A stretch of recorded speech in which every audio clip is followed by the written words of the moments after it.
Good evening. Nice to be back again after exactly 1 year. It's a kind of reporting back to you what's going on. It's not something that I add anything than what I said last time. So this would be kind of meeting friends together and see what's coming up, what's the situation with social business and the kind of responses or absence of responses that we are getting around from everywhere.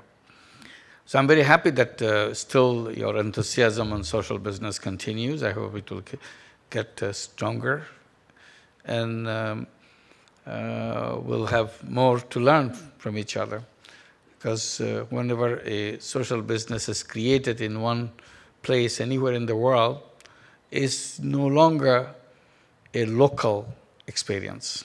If it succeeds, it becomes a global experience.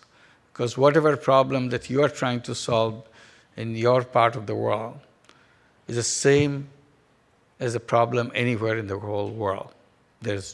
We talk about different countries, different nations, different type of economies, but basically we have the same problems, only the intensities vary, but otherwise it's about the same thing. So it's a human problem, so it's a global problem. So even a tiny little bit of solution of that problem opens up the door for confronting the giant of a problem that's waiting for us.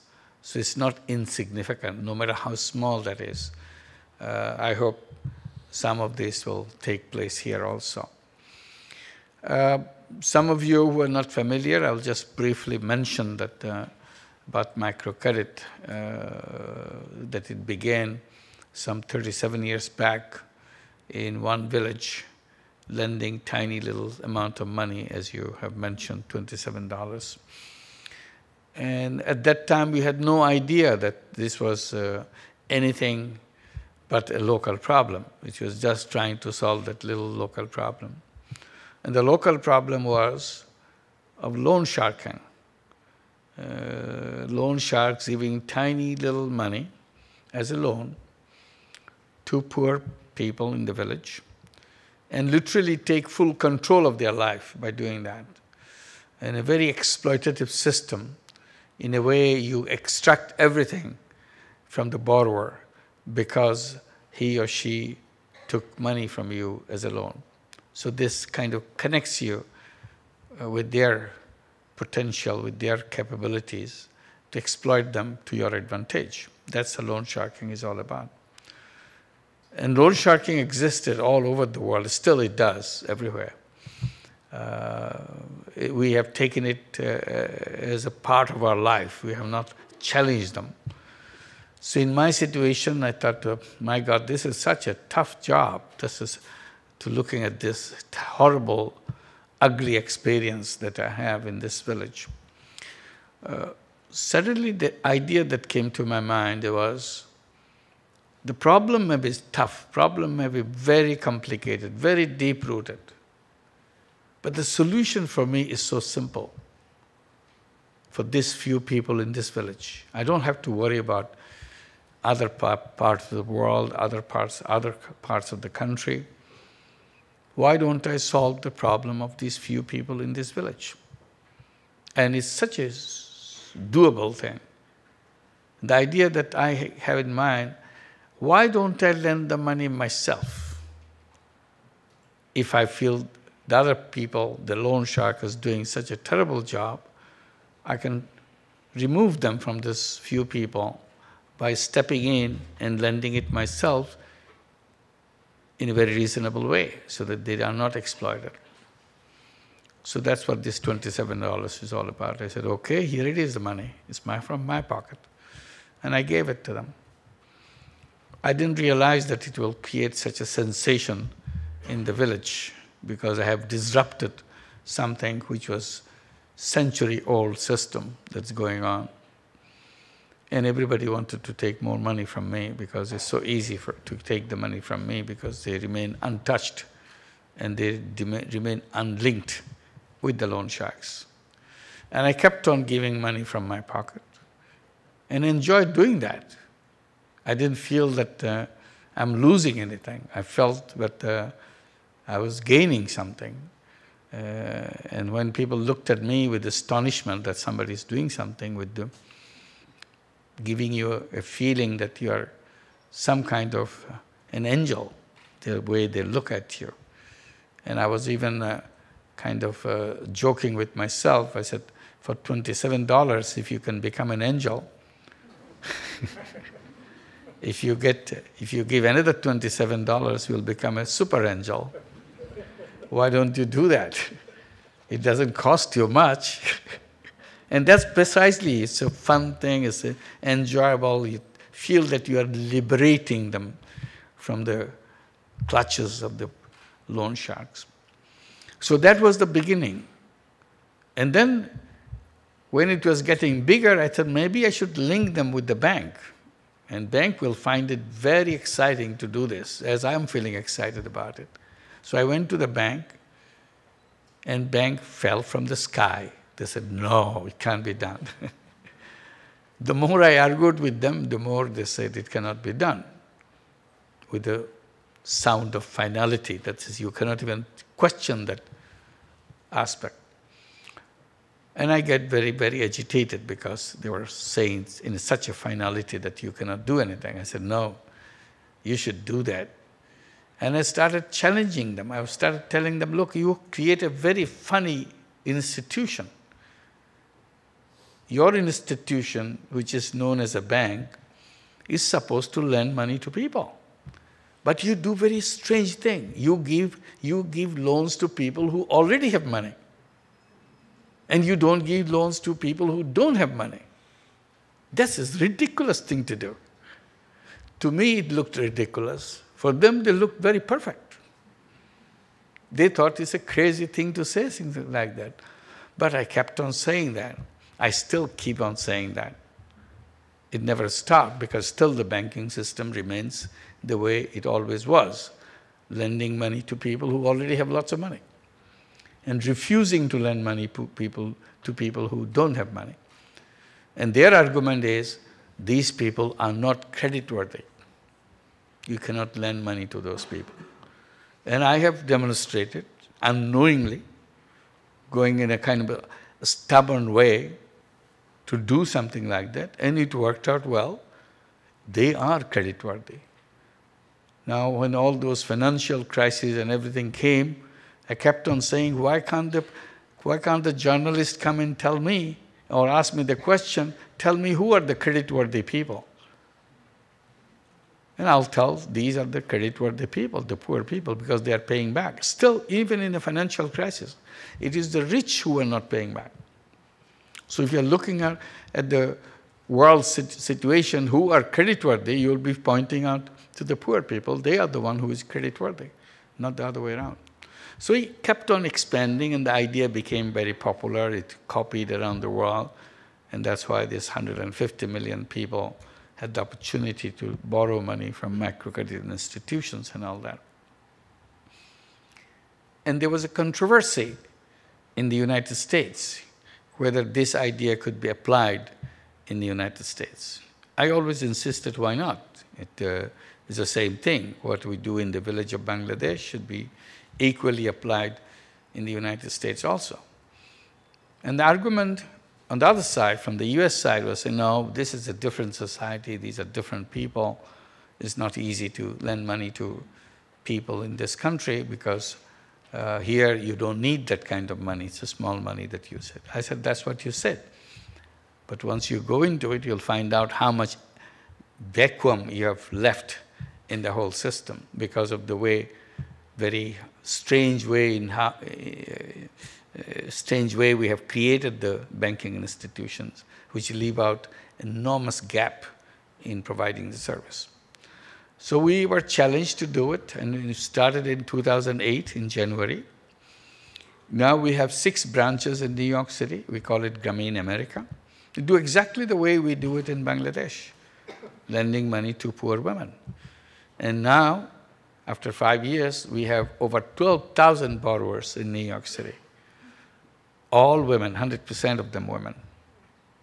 In Bangladesh, with 37 years, we have now 8.5 million borrowers, 97% women. So mostly women, but still there are 3% women, men. But in USA, not a single man, absolutely 100% women. And works as beautifully as it is done anywhere else, including Bangladesh. Their repayment rate has always been over 99%. Current repayment rate is 99.4%. So you can imagine with no collateral, nothing, addressing the bottom people in the society in New York City.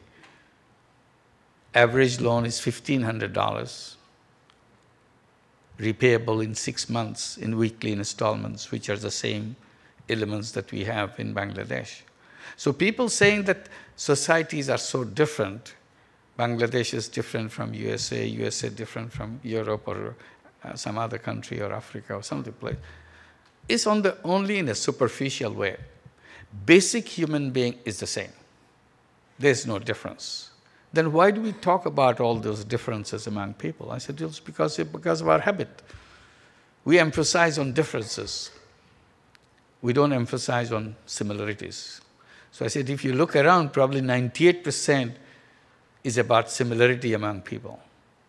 When you compare people from one country to another country, one society to another society, 98% of it is about similarities. They look, they behave, they look, the way they are is similar. Only 2% is difference. But we keep on talking about 2% of difference so much, it looks like 98% is difference. But that's not really so. So this is one example of that, what we just mentioned in New York City and microcredit. And other cities in the United States became very interested in having this program introduced in their cities. The first one was Omaha, Nebraska. They kept on insisting that why don't you bring the same experience to us in Omaha, because there are so many poor people in Omaha. So we opened, about 3 years back, we opened a new branch in Omaha. Now that branch is working exactly the same way as it is in other 6 branches in New York. Then we were invited to Indianapolis. Same, we opened another branch in Indianapolis, another branch in Charlotte, North Carolina, another branch in San Francisco, another branch in Los Angeles. So many more in the pipeline now. Everybody wants to have a Grameen program in their city. And what would they have done before if they are trying to start something of their own, looking for money? They go to the loan shark, as they do in the villages of Bangladesh, same way. But in New York City or in the US cities, you don't call them loan shark. You call them payday lenders and have big ad in the newspaper. No question asked, money is lent, and so on and so forth. And why do we call them loan sharks then? Because their interest rate is 500%, their interest rate is 1,000%, their interest rate is 2,000%, and it's a flourishing business. Banking system don't pay any attention whatsoever. Why? Probably they have explanation, it cannot be done. Now we do it in their cities and show that it can be done. So tell us why you don't do it. So one of the things that we talk about in a financial crisis and all the crises we create is it wrongly designed the structure of the financial system, where you just mentioned about the speculation and all that. That's not what the banking is all about. Banking is about people. Banking is not about speculation. Banking is about economy, not gambling. So that's misdirected system that went around. So while I was doing the microcredit in Bangladesh, we started getting interested in other things, because when you work with the poor people, you always come close to the poor people and you notice a lot of things in the poor people, which is not just can be solved by money. It needs other things to be addressed to. One easy one is the healthcare. If you are poor in health. It goes simultaneously. You don't have to describe it in a separate way. It's a kind of one and the same thing. Poor means poor in health. poor in health because you eat less, you have no income, your housing condition is very unhygienic, and everything. So your children grow up with ill health, your family members are sick, and so on. Continuously you are sick. So our attention went into the sickness of our borrowers. So we built up one after another program. There's a series of programs. I don't want to elaborate them. One was to address the problem of malnutrition among the children of Grameen families. First malnutrition thing came not as a malnutrition, but as a strange phenomenon of not seeing at night. When sun goes down, children cannot see anything. So I had no idea what this is all about. So I was very scared and started talking to the health specialists, doctors, and so on. They all told me that, oh, this is called night blindness. As I was describing, at night they don't see. It's a night blindness. During the day they see, at night they don't see. And it is caused by vitamin A deficiency. All you have to do is to give them vitamin A. And if they take vitamin A regularly, gradually they will regain their conditions of night blindness and recover their eyesight and be okay. And where do you get your vitamin A? Okay, you buy your vitamin A tablets or let them eat vegetables. If they have enough vegetables, they will get their vitamin A. That's where the source of vitamin A. So I took the option of vegetables. So I started promoting the idea of growing vegetables. Every Grameen family should grow vegetables and feed their children and eat them themselves. Because in Bangladeshi food habit, somehow vegetable doesn't occur very strongly. So they skip vegetables, go for fish and other things. And particularly rice. They're very big rice eater, Bangladeshis. So we said, no, you have to have vegetables. They said, well, we don't have seeds to grow vegetables. I said, okay, we'll find seeds. So I started selling seeds to them. Made 1 taka packet or 1 penny packet, started selling them. And people love those seeds, beautiful seeds. When you spread around, sprinkle around, fresh vegetables grow around your house and you eat it, your children eat it. As Grameen Bank grew, our seed business grew. And it became very popular, not only among the Grameen Bank families, also non-Grameen families. We are selling, so we don't mind selling to anybody. And everybody wanted to have seeds. Along the way, our seed business became the largest seed business in the country. We became the largest seed seller in the country. So it grew and it grew and grew and became very popular. And over time, night blindness disappeared from the country. It doesn't exist anymore. So it encouraged us. And other things that we got involved is a toilet. Poor people, villagers don't care for toilets. They just go out in the open. This is a traditional thing. And it spread diseases and diseases everywhere.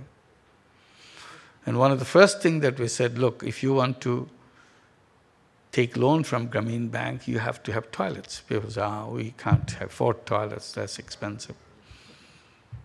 Then we came up with an idea. I said, okay, if you want to borrow from Grameen Bank, one of the first conditions, you have to be a poor person, and then you have to have a hole. You dig up a hole and use it as a toilet. It doesn't cost anybody anything. So it became really a rule of Grameen Bank. Unless you have that pit latrine or a hole latrine, you cannot join Grameen Bank. As a result, every family which is joining Grameen Bank has to have a pit latrine. And then we started giving them loans to set up the sanitary latrine, which is a hygienic latrine. It doesn't cost much. It's a cement concrete slab, very easy to produce it locally and sell it to them. We give Grameen Bank loan to pay for it. And then you have a sanitary latrine. So today we have 8.5 million families. We can close our eyes, we know every single family has a sanitary latrine. So that is a tremendous change in the country. When the poor women having their sanitary latrine, well-off families in the villages keep on complaining to their husband, how come even the beggar woman has a sanitary latrine and we don't have it? So that brought a lot of pressure on the man in the family to quickly go and set up a latrine for them. The reason I'm mentioning all this, every time I tried to solve a problem, each one of is a problem of night blindness, problem of toilet, spreading diseases, and all such things. I tried to do it in a business way. I didn't give free toilets. Okay, you are a Grameen Bank borrower, we'll give you a grant, set up a toilet, or you are a Grameen Bank borrower, here's a packet of seeds, take it and grow. I never gave anything free. I made sure it comes back. And one after another, we build those companies, build these businesses. Then over time, we build bigger businesses, like one business which started very small, but became real big, like our seed business. This was a solar home system. Bangladesh doesn't have electricity. 70% of the people of Bangladesh don't have electricity. So when the sun goes down, everything is dark. And all you have is kerosene lamp. You burn kerosene. When you burn kerosene, two things happen. One, the fume is very unhealthy. It causes a lot of problems for you, for the family, for the children. With a little home, with a kerosene lamp inside, see, the fume goes on accumulating inside the home. And you sleep, you're breathing that. So we thought this would be something we can remove. If we remove the kerosene from the house, why don't we bring renewable energy, solar energy? Then we calculated it's very expensive, 16 years back. So we said, wow, it's tough. So I said, let's try even if it is tough. Because not only it's unhealthy, it's also something is a cause for fire. Most of the village fires come from the kerosene lamp. In one house, accidentally you dropped your kerosene lamp upside down, it released the kerosene and burned everything, your wall, your bamboo things, and it spread. Whole village is burnt in a couple of hours because somebody had put the kerosene lamp in the wrong place. And this is a very common phenomenon in Bangladesh. So that's another hazard. And also you're importing this with hard currency because you don't produce any oil in your country. So everything is negative for that. So I thought solar energy would be a good option. So I started selling it. Selling even one solar home system per month was such a challenge, such a problem. Then we tried, okay, let's work hard so that we can sell 1, 2 per month. And we did. Then we developed our own skill to make it more popular. So we made 10 solar home systems per month, 20 solar home systems per month. Today, after 16 years, we sell more than 1,000 solar home systems per day.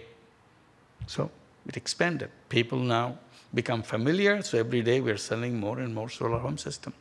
Last November, we just crossed 1 million solar home system in Bangladesh. So first million solar homes were done by 16 years.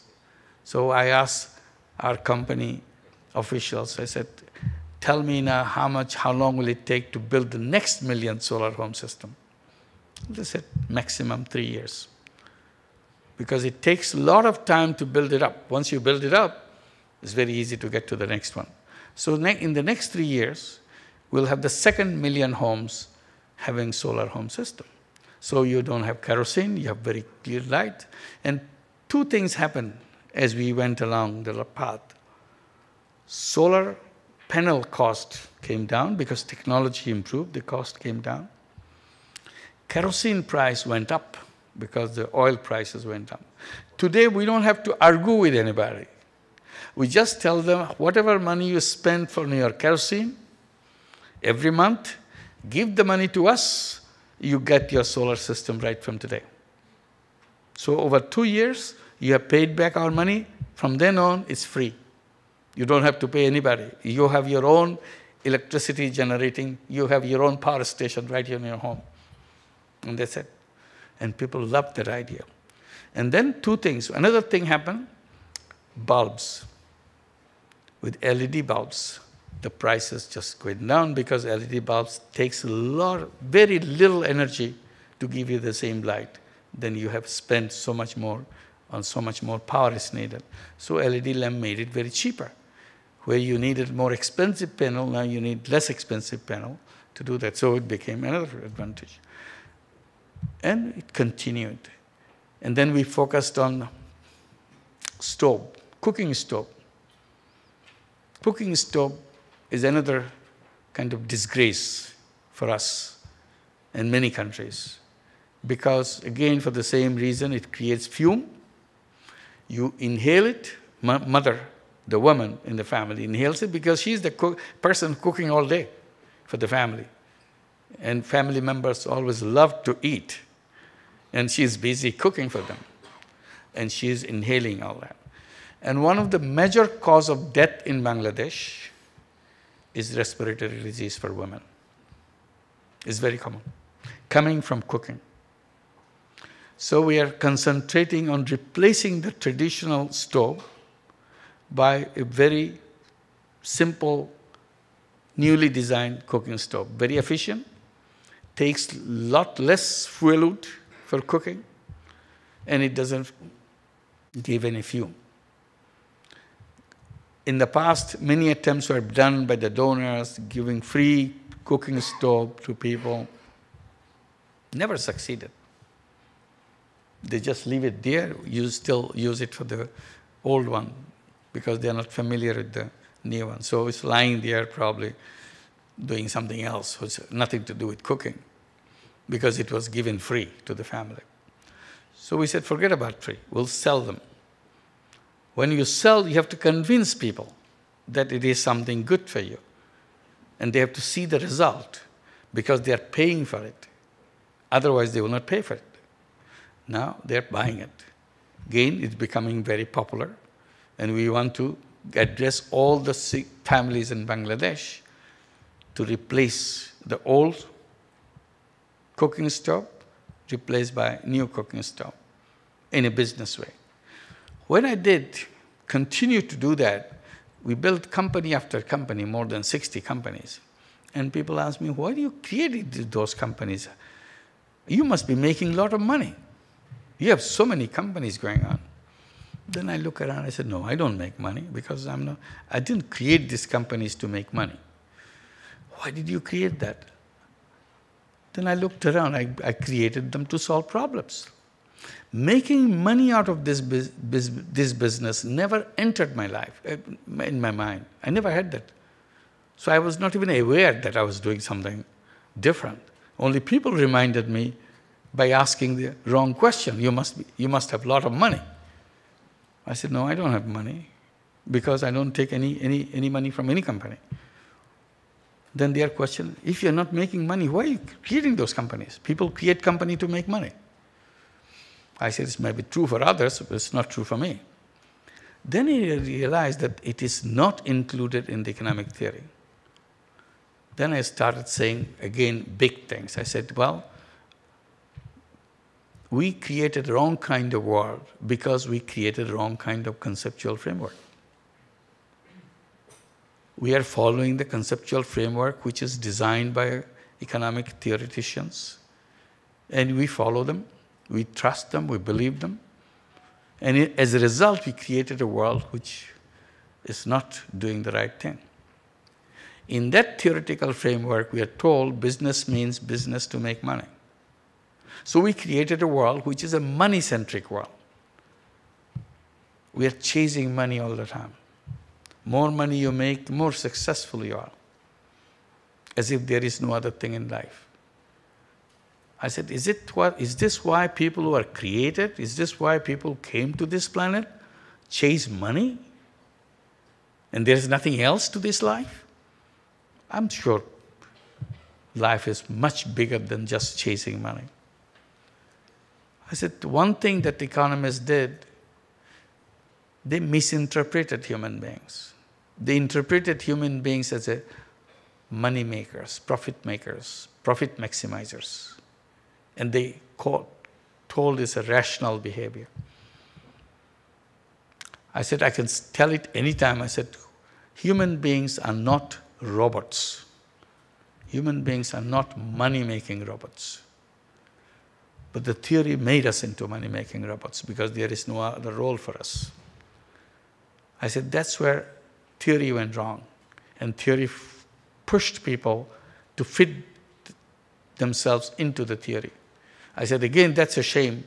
Theory should be fitting the people, not people fitting the theory. We made it upside down. We are pushing ourselves to fit the theory. And that's what we do in our classrooms. I said, if I had a business school, I would have at least 2 departments, 2 degrees in a business school.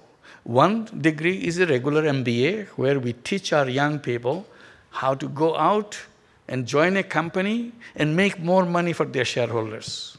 That's all the skill, how to make more money for their shareholders. And that's a traditional business school it's all about. I said, then I'll have another MBA. I'll call it social MBA, where I'll teach the young people how to go out and design social business to solve problems. And they will come out and they will know exactly what are the things to do, so that how to design it, how to monitor it, how to evaluate it, how to get the bottom line. Now, bottom line is not money. Bottom line is the result. How do you produce it and so on. So I'm not saying one is wrong, another is right. I'm saying both are available. It's a matter of choice. Today, economists don't give us a choice. I said, I'm giving a choice. A business to solve problems, a business to make money. I said, it's up to us to decide which one I want to take, how much of which one I want to take. So I started calling this business, the one kind of thing that I created, as social business. Business to solve problems. To make it more complete, I said non-dividend company to solve human problems. Unlike the businesses to maximize profit. So this is the 2 different things. People keep asking, it can't be that way. Nobody will be interested in your social business. People want to make money. Money is the incentive. If you take away incentive, there is nothing left. In your business, what you call social business, there is no incentive. I said, yes, you see, that's what you read in your textbook, because in your textbook there is nothing else. Since you don't have the social business, so you have not learned the ground on which social business stands. I said, I see it, the only disagreement with you, first I agree that money is incentive. I don't deny that. But where I differ is that I say money is not the only incentive. That's the only thing I differ. So what are the other incentives? There are many other incentives. I said, making money is an incentive. The more money you make, more happy you get. I said, making other people happy is an incentive. Making other people happy makes you happy, makes you super happy. So that's a super incentive. But you never tasted that, so you don't know about it. I said, first you taste it, then you compare it. Which one excites you more? That's all I'm asking for. I'm not asking that you abandon this. I'm not asking that close down all the companies, all the profit makers. I'm not asking close down your stock market, find out in your sticker, in your screen, which one is making money. You do everything you do. Only thing, I'll have another stock market, alternate one, parallel one, where this is a social stock market, where you see which company is solving which problem. And I want to put my money into that company, which is solving problem of a pregnant mother's dying at the childbirth and so on.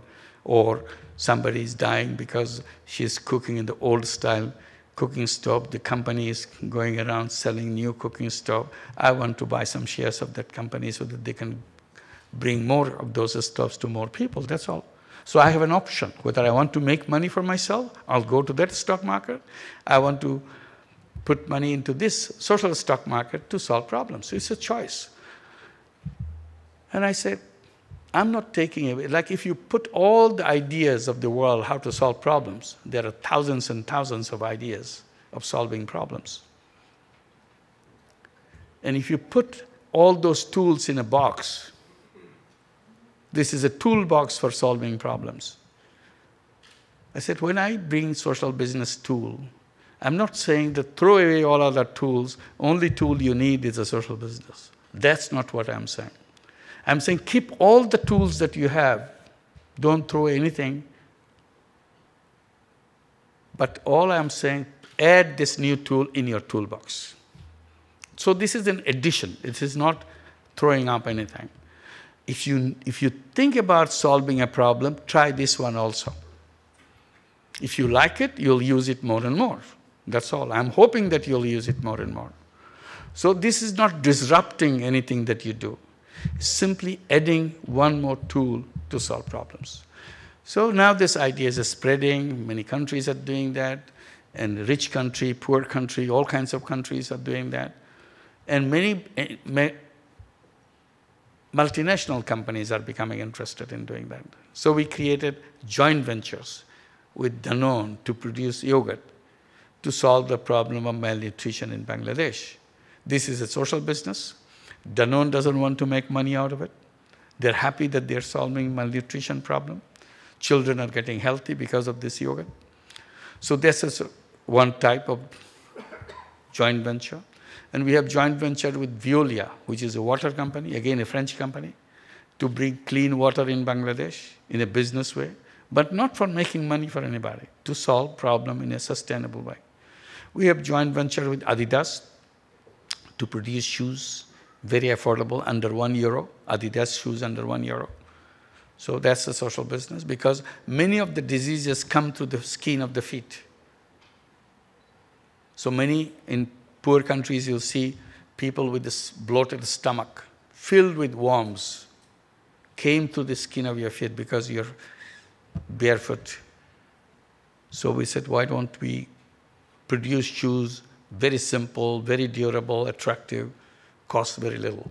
So that's where the Adidas shoes came forward. So we have many such joint ventures. Now we have joint ventures with other countries, in other countries, like we have German joint venture in Albania to give vocational training to young people in Albania. Because this company, which is a construction company, real estate company, came in from Germany, in Tirana, huge business complex, buildings, office buildings in a big area. They had to bring all their electricians, all their plumbers, all their mechanics from Germany to build this building. Because Tirana or Albania didn't have all those technicians there. So when we sat down with them, they were saying that, look, after we finish, we go back home. This is a contract. We finish the contract, we go home. Who is maintaining that? We said, why don't you create a social business? Create a school, training school, a German vocational school who will be training plumbers, electricians, mechanics, produce those so that they can take care of this building and they will have a good job and they will pay you good tuition. So now they're setting it up as a joint venture from a local company so that Albania has lots of plumbers, electricians of German quality so that they can maintain their own things. Young people, like any other country, there's a lot of youth unemployment. There are a lot of people are needed, but they are not available. This is a mismatch. You're looking for plumbers, there are no plumbers. You're looking for electricians, there are no electricians. And then the young people are unemployed. What a mismatch. Cannot be solved. So you can solve this problem. You solve both this problem, each other. If you solve one, you got to solve the other one. So this is one way to address that issue. We have been doing that. And the Prime Minister of Albania, in the launching of this company, this social business company, was saying that I can tell you, anywhere you go in Tirana, you'll see hundreds of people. You take any street corner, you'll get hundreds of people. If you analyze all these hundreds of people in one, you'll see 90% of those people, not 90%, he said at least 20% of those people you'll see, they're lawyers. We have too many lawyers in this country. Somehow he's very angry with lawyers. So we have too many lawyers. But you'll not find one plumber. I can tell you that. So that's our country. So we train people who don't need it. We don't train people who need it. And that's the kind of things that goes around. So we are doing social business in Haiti. We created a social business fund and started doing social businesses. Haiti is a very interesting country. I visited Haiti because we wanted to do some social business. We were invited to do that. So I was taken to a big, beautiful restaurant, in a hotel, in a restaurant. So we are having this dinner together, and it's a very delicious food. I was praising the quality of the food, and some friend of mine who joined us in this group, he's a Haitian person. He said, but none of this is produced in Haiti. It's all imported. Everything that you're eating is imported. Because I was saying your Haitian food is good. He said, this is not Haitian. This is all imported. He said, even the salt that you see on the table is imported. I said, what? Haiti is an island country. You are surrounded by salt. Why are you importing salt? He said, that's what we do. We import salt. I said, you just take the water and dry it, and that's what we call it salt. I said, not only we import salt, we import fish. An island country, your first job is to become a fisherman. That's what the island people do. There's plenty of fish around. So we import fish as far as from China. I said, probably Chinese fishermen come here, catch your fish and sell it to you. Because you don't go there. They import eggs from Dominican Republic, which is just the other part of the island. All the chicken and the eggs come from Dominican Republic. They import nearly 1 million eggs every day from Dominican Republic. Sometimes there is a crisis because the road got blocked, the supply of eggs didn't come around, and those kind of things. So you know what are the social business we are doing. We are producing salt, we are producing fish, we are producing chicken. These are social businesses that we are creating. Then luckily, one big company from Brazil named BR Foods, Brazil Foods, BR Foods. There's one of the largest chicken company in the world, poultry company in the world. They came to see me because they're very interested in social business idea. Their chairman of the board is very interested. The CEO is very interested. So came to see me in New York. I said, you came right on time. We need you. We want social business with you. You want it. We want it. I said, okay, how do we do that? I said, come to Haiti. We'll work in Haiti. So now we have set up, we are just finishing up the legal process, a joint venture with BR Foods to produce chicken and eggs in Haiti. Every home will produce chicken because they are sitting there because that economy doesn't produce anything. So I said every home will take care of a few hundred chickens so that they will have your eggs. And chicken business is very simple. You take care of a few thousand or a few hundred chicks, 1 day old chicks, and you keep it for 40 days, it becomes 1 kilogram or 1.5 kilogram, and you sell it back to the company. Company pays you good money to buy it and process it and sells back to you. That's the poultry business. So we can create employment and all that. And it's our first job when the company is formed. I said our first job to make sure from now on we export our eggs to Dominican Republic. And then we know that we have really turned around the economy. So this is about the social business. It's nothing earth-shattering. It's a very simple idea. You see it every day in your income, and you continue to do that.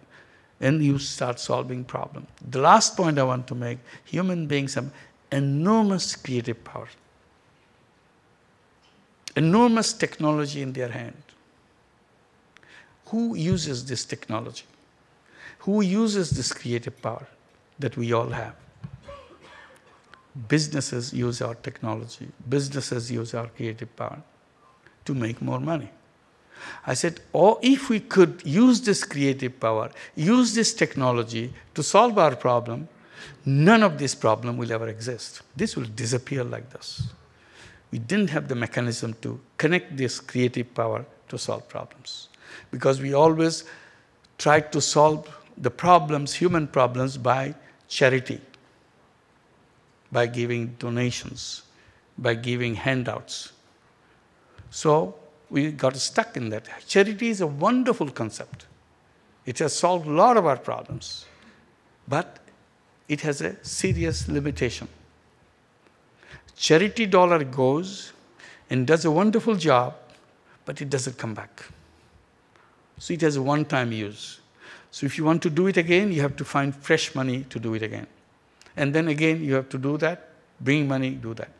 So every time you want to do that, you need money.